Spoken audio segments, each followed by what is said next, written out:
Kemi kënaqësinë të kemi të ftuar në studio ish zëvendës ministrin e integrimit zotin Albert Gajo. Mirëmbrëma, kënaqësi të kemi në studio. Mirëmbrëma, faleminderit për ftesën.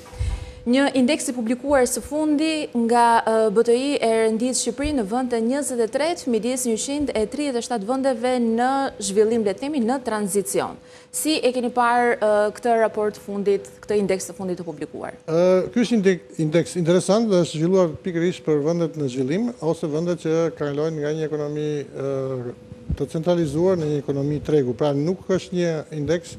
që mat performancën e ekonomive stabile të zhvilluara, sepse dy nga komponentët kryesor të këtij indeksi që janë shtuar është qeverisja dhe demokracia. Pra mirë funksionimi i institucioneve në përgjithësi dhe mirë funksionimi i sistemit politik, i cili në një sistem demokratik të konsoliduar në vendet e zhvilluara nuk bëhet fjalë që mos kemi institucione që zbatojnë ligjin apo institucione që nuk respektojnë të drejtat e votuesve apo elemente të tjerë që i kemi prezent në ekonominë në zhvillim. Pra, ky indeks ndihmon ose jep vëmendje shumë të veçantë që në funksionimin e një ekonomie nuk janë vetëm treguesit makroekonomik ose nëse ti ndjek politika makroekonomike liberale, të liberalizimit të tregut, të liberalizimit të kursit këmbimit, apo gjithë elementeve të tjera në politikë efikase monetare apo fiskale, por mirë funksionimin të institucioneve, qeverisjes dhe demokracisë, sepse janë elementë kyç në të cilat ndikojnë pastaj dhe në politikat ekonomike. Çfarë do thotë në fakt një vlerësim prej 7 pikësh në praktik për Shqipërinë? Është një notë e kënaqshme apo ka diskutim? Në fakt nota me sa pash unë aty, sepse aty janë 3 tregues bazë, janë 9.7, rrotull 6.7-s. Fatmirësisht ne sistemin e notave 1 me 10 ne njohim. Pra thjesht një nxënës që ka mesataren 6.7 të themi, nuk mund të themi që është 9 mesatare, sepse e dim vetë, nota 6 deri në 7 është 9 mesatare, është i kalueshëm, por jo mesatar dhe aq më tepër i shkëlqyeshëm. Pra normalisht ne kemi vetë klasifikuar që 7 deri në 8.5 ne kemi mirë dhe mbi 8.5 deri në 10 ne kemi shkëlqyer. Ndërsa nota 9.7 është një notë ku tregon që performanca e ekonomisë ose 3 treguesit janë të çalë dhe nuk janë atë nivel në të cilën ekonomia duhet të ballafaqohet me ekonomitë të tjera më të zhvilluara. Por ajo që unë vërej në këtë rast është që duke krahasuar me indeksin e 2022-shit, në 2024 kemi një jo përmirësim, por në të tre ato tregues që maten, kemi një ulje relativisht të lehtë. Pra që do të thotë në 2022-shin u vlerësuan mjaft reformat që ishin zhvilluar sidomos në sistemin e drejtësisë, me vendosjen e SPAK-ut dhe të tjerat, por tash kanë evidentuar probleme të tjera, të cilat nuk është se kanë pasur atë qasje siç duhet. Po kështu edhe në qeverisje, elementet janë përsëri ato, kemi një formalitet shumë të lartë, një sistem korrupsioni pandemik, do thotë i përhapur dhe është i prezent dhe që nuk është luftuar siç duhet, dhe zbatimi i ligjit nuk është në atë nivelin e duhur. Por nga pikpamja e legjislacionit, atë që përmendët ju në hyrje, Shqipëria, duke u ballafaquar dhe me aki komuniter, ka në përgjithësi, në pjesën më të madhe të saj, një legjislacion modern, e cili çalon vetëm në zbatimin e tij, i cili ka mungesa në infrastrukturën e duhur, por edhe në vullnetin politik për të shkuar deri në fund çështjeve të cilën lidhet me zbatimin e ligjit. Sa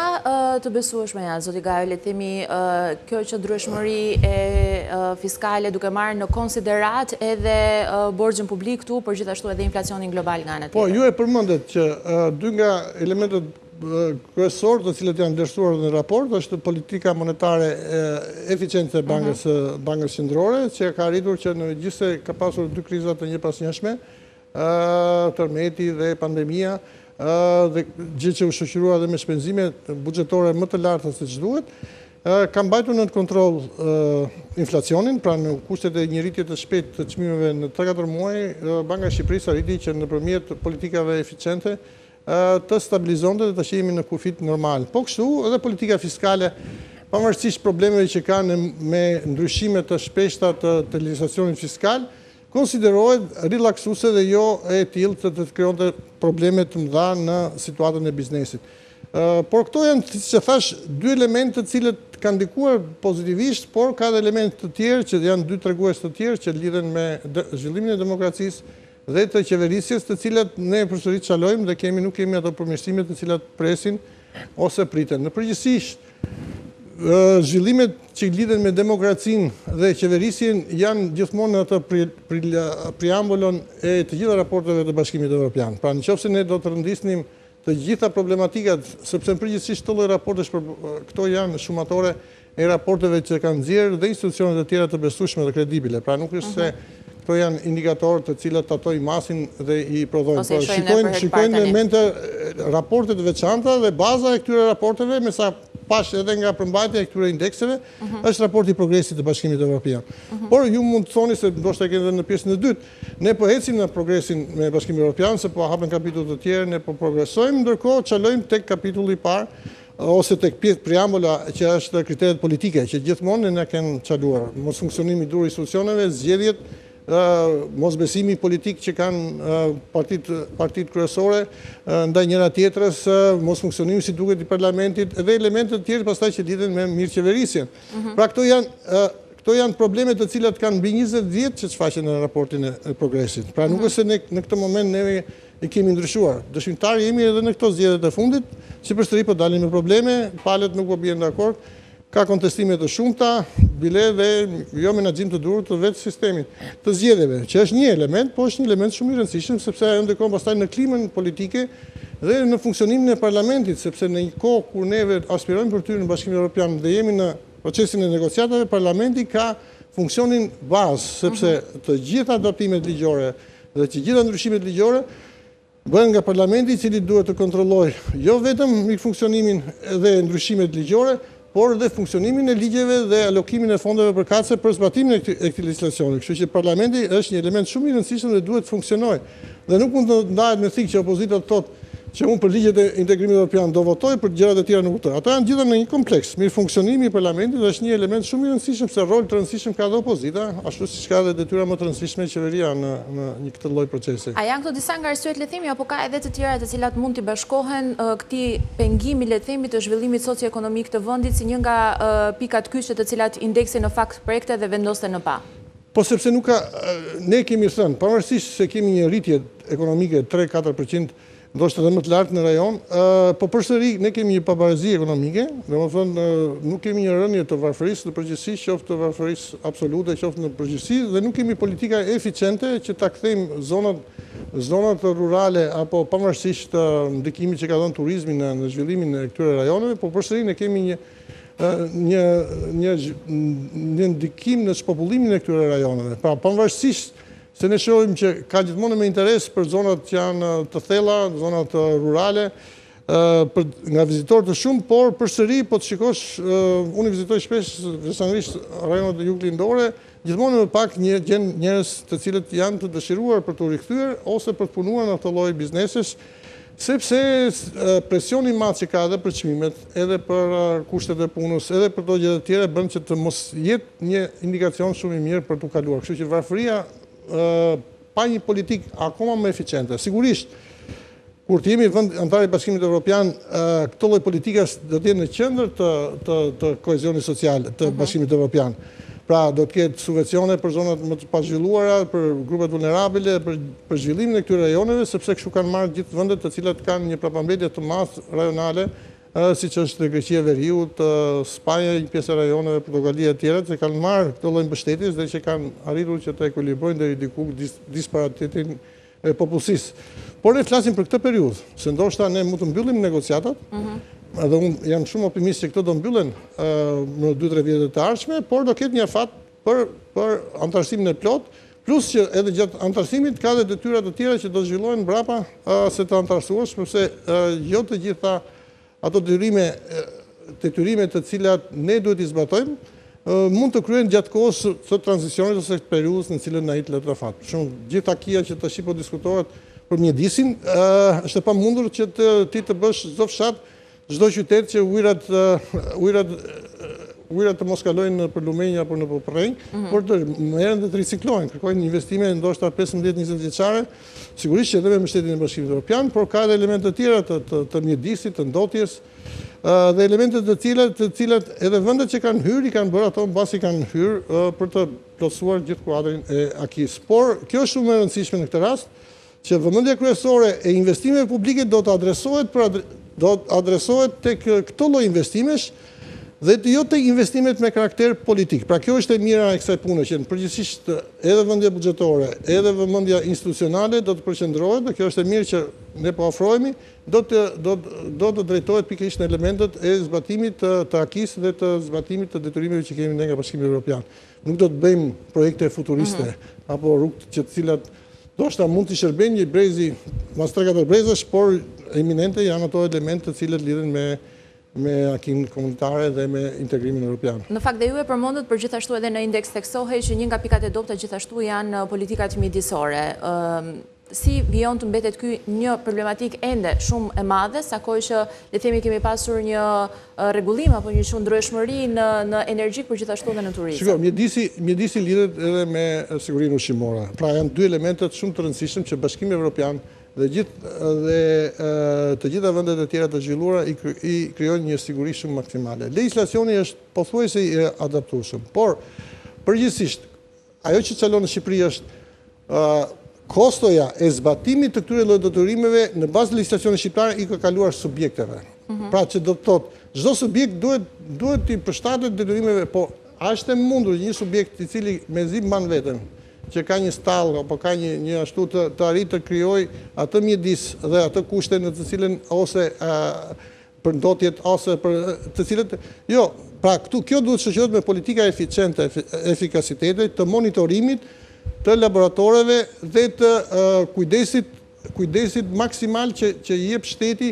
për trajtimin qoftë të tokës, qoftë edhe të baktive. Sepse ti ja lën diskrecionin e fshatarit që të blej qoftë plerat kimike, qoftë ilaçet në cilët i duhen për të trajtuar kafshët. Ai do shkojnë në tregun që është më i lirë, ndoshta në tregun informal, i cili ndoshta kanë, unë i di shumë mirë që ka shumë pesticide të cilat kanë 10-15 vjet që janë hequr nga Bashkimi, nga lista e Bashkimit. Ato përsëri vazhdojnë të qarkullojnë në Shqipëri. Pra duhet një kontroll më i shpejtë dhe qeveria të provajti këtë lloj. Pra siç bën për kontrollin e barnave, e njëjta gjë duhet bëhet edhe për sigurinë ushqimore, edhe për barnat e baktive, por edhe për ilaçet e spërkatjeve. Pra duhet bëhet një kontroll i plot që nga hyrja atyre në dogan dhe deri tek përdoruesi final, sepse nëse kjo nuk bëhet, atëherë ne do ham ushqime të cilat janë të pakontrolluara pikërisht për mungesë të këtij lloji zinxhiri. Dhe kostot e trajtimit të laboratorëve këto ja kalojnë në biznesin. Pra në këtë mes qeveria duhet ta shikojë me vëmendje këtë lloj mënyre. Pra duhet të krijohet paktën sisteme të cilat jenë pilot, ndoshta në zona, nuk ka mundësi ndoshta të zbatohet në gjithë Shqipërinë, po të bëhen disa zona të veçanta dhe ajo pastaj të shtrihet gradualisht sipas mundësive të buxhetit dhe financimeve të Bashkimit Evropian. Por kjo gjë është edhe një çik paradoksale, sepse ne në fondet kryesore që kemi nga Bashkimi Evropian në këtë fazë, në fondet e bujqësisë, jemi penalizuar për shkak të parregullsive që kishte institucionet e zbatimit të këtyre llojeve. Tash na duhet një kohë shumë e gjatë për të rikrijuar edhe një institucionin nga e para, për të marrë akreditimin dhe për të sjellë përsëri fondet e tjera, të cilat gjatë kësaj kohe buxheti mund të ngrijë i Bashkimit Evropian dhe gjithmonë kur ai nuk realizohet brenda një periudhe, ajo realokohet në vende të tjera dhe nuk i rikthehet Shqipërisë. Pra ne kemi një gap shumë të madh, sepse ishin fonde shumë të rëndësishme dhe që po të përdoreshin me eficiencën e duhur, ato do të kishin një efikasitet shumë të madh pikërisht në zbatim të detyrimeve që lidhen me mjedisin, se mjedisi dhe siguria ushqimore janë dy elementë shumë të rëndësishëm me njëra tjetrën. Nisur nga kjo që ju sapo thatë, zoti Gajo, si po ecën Shqipëria me ritmin e përmbushjes së këtyre reformave në krahasim edhe me vendet e tjera të rajonit të cilët kanë të njëjtin rrugtim sikurse ne? Shiko, Ballkani është çik i çuditshëm. Domethënë se unë kam ndjekur këtë që nga viti 2000. Që kur kemi filluar në kërkesën e parë me krizën e Kosovës në 2009 dhe pastaj ishte angazhuar në 2005. Ne në 2005-2006 kemi qenë në një fazë shumë të avancuar se Malizi. Malizi, ne ishim paktën dy hapa më përpara se Malizi. Sot Malizi është më përpara se ne. Shkaqet dihet, Malizi pati një lloj stabiliteti, një lloj rotacioni të duhur politik dhe për mendimin tim ashtu si dhe Kroacia dhe Malizi kishin një vëmendje shumë madhe politike në drejtim të integrimit. Pra kishin me të vërtet situatën, të njëjtën situatë kishte edhe Serbia. Serbia dhe paktën nga niveli i administratës kishin një dëshirë shumë të madhe që të ishin pjesë të këtyre proceseve dhe në përgjithësi administrata serbe ishte shumë e motivuar për zbatimin e akis dhe për të detyrime, por Serbia ka ato problemet e veta politike që një syre ka nga Moska dhe një syre ka nga Brukseli, gjë që e pengon në një lloj aq më tepër të problemet që ka me Kosovën, që pa i zgjidhur ato ajo nuk do ketë progres, sepse asnjë vend i Bashkimit Evropian, pas zgjidhur problemet rajonale, nuk mund t'i transferojë këto lloj probleme në Bashkimin Evropian. Pra edhe kur ka pas Kroacia me Italinë për çështjet e kufive apo me Slovenin i kanë zgjidhur një herë përpara, pastaj ato janë bërë vendet e Bashkimit Evropian. Mënyra se si zgjidhen është konsensusi. Maqedonia ka qenë më përpara se ne në kuptimin e reformave në Bashkimin Evropian dhe të hapave, ndoshta ka qenë 5 vjet më përpara. Por u pengua shumë vite për shkak të emrit që u vendos mas 10 vjetësh negociatash të Maqedonia e Veriut, mos gaboj, dhe tash duket ndoshta ka probleme me Bullgarinë për punën e minoriteteve të tjera, por që besoj dhe unë këtu jam optimist se të gjitha historia e tranzicionit ka treguar që nuk bëhen individualisht, pavarësisht se zyrtarët e lartë Bashkimit Evropian thotë çdo vend do vlerësohet sipas merites, por në përgjithësi që të futen në blok. Pra, po të themi, kjo valë e integrimit do t'jetë Mali Zi, Shqipëri, Maqedonia e Veriut, ndoshta Serbia do të penalizohet për shkak që ka me problemet e Kosovës, Bosnjës dhe me problemet geopolitike, dhe Bosnja dhe Kosova sigurisht për problemet që kanë të brendshme më shumë, do t'jenë faza e fundit e integrimit evropian. Nga përvoja juaj si ministër, sa të rëndësishme janë këto zëvendës ministër, sa të rëndësishme janë këto indekse në proceset vendimarrëse? Më vjen mirë që debatohen dhe diskutohen dhe aq më tepër që janë indekse që marrin parasysh zhvillimin institucionale. Sepse ne në treguesit makroekonomik përgjithsisht jemi shquar si një vend stabil nga pikpamja makroekonomike, por që na kanë penalizuar. Ato duhen analizuar, por unë e thash, këto janë tregues që janë përmbledhës të raporteve të tjera. Në qoftë se ne do të shikojmë me vëmendje detyrimet që lidhen nga Bashkimi Evropian, nga raportet, ato janë shumë të detajuara dhe raportet e tyre janë shumë komplekse, sepse unë i kam parë që ato bëhen nga ekspert lokal, nga zyra delegacionit tu, por dhe nga raportimet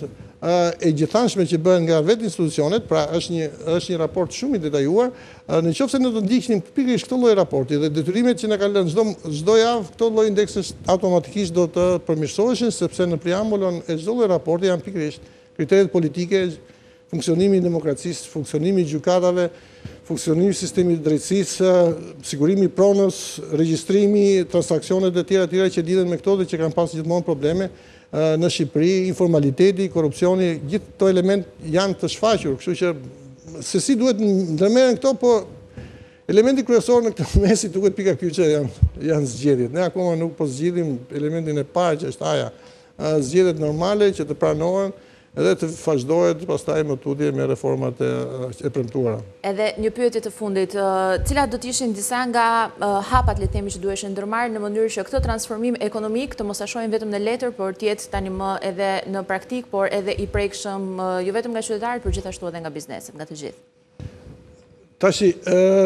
bizneset duhet të informohen më mirë për kostot që do të kenë ato në drejtim të integrimit evropian. Edhe unë këtu e shoh një lloj dobësie që ka nga bashkimi, nga institucionet në institucionet qeveritare, që janë të drejtë për drejta të fokusuara me negociatat me Bashkimin Evropian. Ata pak informacion ose as pak japin informacion se si bizneset duhet të para përgatiten në këtë lloj momente. Ja të marrim një element shumë të rëndësishëm. Ne tash çdo biznes, ne kemi një politikë doganore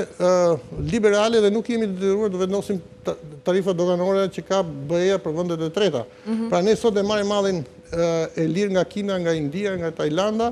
Nëse kur të bëhemi vendontar, ne do të zbatojmë tarifat doganore të Bashkimit Evropian që janë shumë herë më të larta se sa ato që aplikojmë ne sot. Pra do të rriten kostot e biznesit, sa do të rriten, kur do të zhvillohet kjo lloj faze, kur do të jemi detyruar ne të vendosim këto lloj element do t'i marrë sepse çdo lloj biznesi do t'i duhet të switchet, sepse do të duhet pastaj t'i marrë pa dogan në Bashkimin Evropian, të njëjtat element, por do të jenë me çmime shumë herë më të larta që do ta tejkalojë efektin e doganës e çmimeve që ka nga India dhe kostot e transportit që ka andej për shkak të çmimeve më konkurrenciale që janë ato. Por që rregullat janë këto që ekonomia siç po shkon edhe ekonomia amerikane po shkon drejt asaj të vetë funksionimit, pra kërkoj që në një farë mënyre të krijohet një lloj bllokade kundrejt vendeve të treta, të cilat kanë një zhvillim shumë të shpejtë ekonomik dhe po ngadalsojnë zhvillimin industrial të këtyre vendeve, gjë që ato po kërkojnë ta bëjnë me një përqasje doganore, ndoshta një përqasje feudale, nuk po diskutojmë se është një diskutim shumë i madh. Por prapë për Shqipërinë, tregu evropian është një treg gjigant. Ne jemi një kokë rurizi në atë nivelin e bashkimit në oqean, e bashkimit evropian, por gjithmonë ne duhet përgatitemi, sepse ne partnerët kryesorë të biznesit, sidomos për lëndët e para, i kemi nga vendet e treta, të cilat hynë në Shqipëri me tarifa shumë të ulta, kurse në një kohë të dytë. Kjo lidhet sigurisht, sepse Bashkimi Evropian kërkon standarde në lëndët e para dhe në produktet. Nga India, ose këto, siç e kemi parë dhe në raste tjetër, mund të vinë edhe produktet të cilat manufakturohen ose futen në procese të prodhimit, por nuk janë në kontrollit të standardeve të cilësisë që janë, por edhe kostos sigurisht janë shumë më të larta në Bashkimin Evropian se sa këtu. Efektet e tjera pastaj që kanë lidhje me mjedisin, me detyrimet që kanë lidhje me kompanitë që duhet të mbajnë regjime të detajuara të ndotjeve, të pagesave që duhet bëjnë për këtë lloj ndotje, nëse ato e kalojnë atë masën kritike në cilën ato kanë, etj. Pra janë shumë elementë që duhet qeveria të sqarojë bizneset në këtë lloj faze, sepse për sa kohë ne po e shohim dritën e tunelit, dritën në fund të tunelit, tashi bizneset sigurisht do të jenë konscience se çfarë i pret nga kjo lloj. Por sigurisht që